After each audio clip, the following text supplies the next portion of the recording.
Got a 1/4 acre in Naches, Washington. This is pretty close to Rainier and White Pass off Highway 12. My name is Miles McLaughlin here at Wilco Land. What we do is we buy and sell raw land. This is our specialty. This is our focus. We work in a handful of different states. In this video, I'm going to go through what I know about this property. I'm going to talk about our business model a little bit, go over location, go over access, talk about some of the potential uses of the property as well. So a little bit more about us. We do offer seller financing. We are a self-service real estate company. So we do want our buyers to go view on their own, do their own due diligence. And, we're kind of providing that self-service model, right? And, with this property itself, I'm going to pull up the coordinates and show you how to locate it on a map. This is a really cool location for those of you looking maybe a spot near the ski resort, near Rainier, whatever it may be. This would be a great candidate to camp or RV on. So we're pricing and selling this as a recreational land investment. The way you can go view it on your own is using the GPS coordinates, right? And like I said, offering this self-service model. All I did was copy and paste these coordinates right off the website. Just take those and copy and paste them and you can see bird's eye view, right?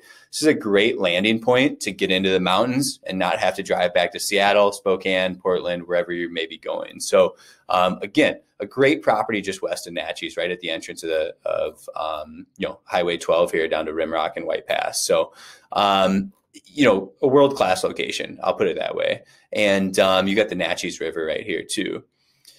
Again, the target audience for this property is going to be camping, RVs, you bring your camper van, whatever that may be. And then you've got this long-term land investment, right? Instead of going to a public campground, like you own a tangible real estate investment. And so I'm going to pull the property up on Onyx Maps too quick. Again, this is my favorite app to use for land viewings. All I'm doing is plugging in those GPS coordinates. I've got the pro version. So, I can see these property lines. You can see there's all these other private landowners all back here in this subdivision. That have been created, right? You can see people have like manufactured homes. Just kind of looks like, I don't know what restrictions are being enforced, if any, back here. I don't know.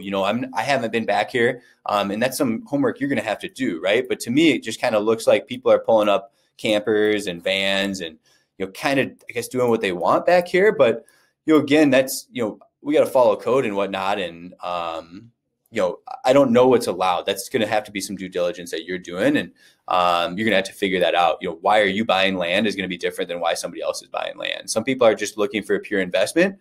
Some people are looking to pull up their Sprinter van, go camping during the summer, or the spring. And so, again, everybody's reasons are going to be different. So you'll have to do some homework on why you're buying.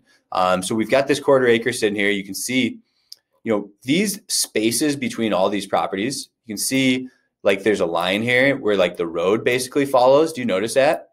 And we'll get on Google Earth and look at this too. This is what this is a plat map being overlaid. Like at one point in the 60s, somebody created a subdivision here and they subdivided all these lots up and they created open space areas like we see here where Naches Avenue is. And this plat map is a little shifted. It's not totally perfect. You're overlaying old map, the lines from a map on top of Google Earth, on top of satellite imagery. It's not going to always be perfectly matched. Like an official survey would totally match your boundaries, right? But this gives you a really good look of where you're located. And so you can see like this property, has platted access, right? You come in off this road, you can drive in this brush and boom, you're at the property right there. People are clearly, driving back here, and this campground is being used. So Naches Wonderland Campers. So this is being used quite frequently. I'll get into that campground here in a minute. This is the access bridge. I'll get into the access bridge here in a minute. I don't know a ton about it or the legality of it, but I'll talk about it here in a second. From what, just a quick snapshot, people are paying dues to use this bridge because the maintenance on the bridge can be expensive. And again, I'll get to that here in a minute. So these property owners must be paying some sort of due or they're refusing to. One of the two. So, getting back into this property and kind of identifying what we can do with it. This is not a great candidate to build right now. This is a great candidate for a recreational land investment with long-term and value, right? It could become buildable at some point. You could do a storage container. You can do a yurt. How can you get creative and make land use happen without getting a building permit? The reason they're not going to issue a building permit on this property is because, so this parcel in the 1960s subdivision were met with conditions, was created. So subdivision was created in the 60s, and the conditions of the subdivision approval were never met, right? Somebody didn't do it the right way. And therefore the county said, we're going to put a moratorium, a stop on building permits. We're not going to issue building permits for these properties back here, all of them, right?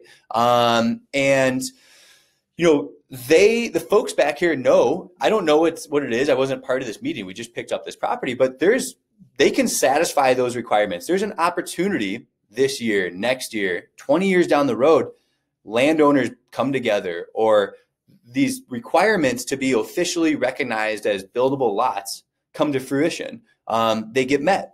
And all of a sudden you have buildable lots back here. And what does that mean? You now have a $25,000 property you're buying for camping, recreation, RV, long-term investment is now worth $75,000, $100,000, $50,000. That's a huge value-added opportunity. So again, I don't know what goes into that, but these properties aren't buildable right now. The one thing we do know is that you can camp, right? RVs are allowed and camping's allowed. So you can visit and camp these properties. So that's something you can use for like a tangible use right now. You do have some sort of recreational value. It's a day spot, it's a camp spot, whatever that means to you. Or it's a long-term investment, or maybe you're a developer and you know how to satisfy those conditions.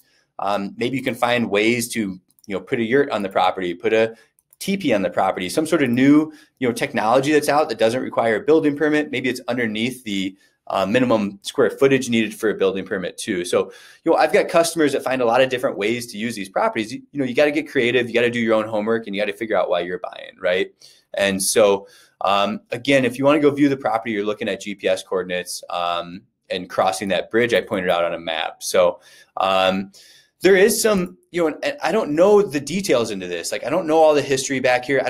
Sometimes from what I'm seeing, reality may be different than what you're seeing the county saying, or what you're seeing the rules say, right? Like, we're looking at aerials, like the reality of what's going on may be different than what's on paper or the technical reason. So at that bridge entrance, there's a sign. And I found all this out by sending a photographer out here. To me, it was pretty easily obvious, like that's the access point, right? We get on Google Earth imagery, we get on Google Maps. Here's a property here on Google Earth. We were just looking at it. This is your access point. I mean, this is what the campground's using. This, to me, appears to be the access point. And I don't know the legality behind any of this stuff. So that's me being transparent with you. Like, this is accessible. And so, and again, what the campground's saying in this photo, again, I don't know if this is legal access for the property owners. Gosh, I would assume it is, but I don't know. Maybe it's not. Maybe you have to get in touch with the campground and say, hey, I'm going to be living back here, or I own property back here. I'd like to pay some sort of due that you guys are asking for this bridge. And that's what the campground is essentially asking for in this photo. So it apparently it apparently is a thing. It's an issue. It's a thing with those other landowners back there using that bridge, or just people, I guess, maybe camping, car camping, not owning land back there, whatever is happening, people are using this bridge that aren't going to the campground. It appears, right? They're saying the bridge is expensive to maintain and use. So, people are paying dues for that bridge. They're saying they're gonna, yada, yada, they own and control the use of this bridge. That's what the Naches Wonderland Campground is saying. So to be clear on that, it sounds like the campground owns and maintains that bridge. However, it also sounds like they are amenable and would like people to pay dues to use that bridge. So again, the opportunity to use this bridge is there.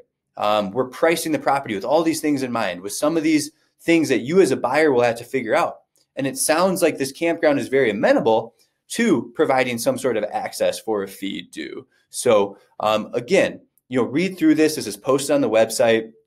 This all goes into these unique land investments. If you want to own land in unique and epic areas, at the price points we're offering, there's some hoops you might have to jump through. There's some creativity you might have to have, right? Or you just have deep enough pockets where you just don't care. So again, a lot of people are buying for different reasons.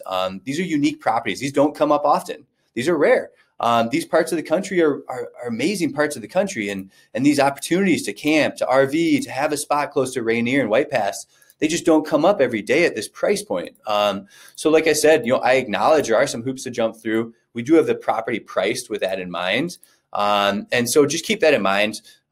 Get with us if you have questions. I know I touched on a lot in this video, and it might not all be clear. I'm just going through some more images of this bridge here. Give me a call if you have questions. Like I said, 605-299-5553 is how you can reach us here.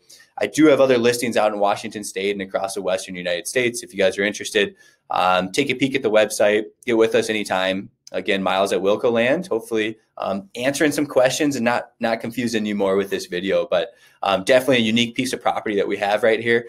Really great opportunity for somebody at that price point, at that location, for a good long-term land investment that appears to have some tangible recreational use in the meantime. So thanks for tuning in.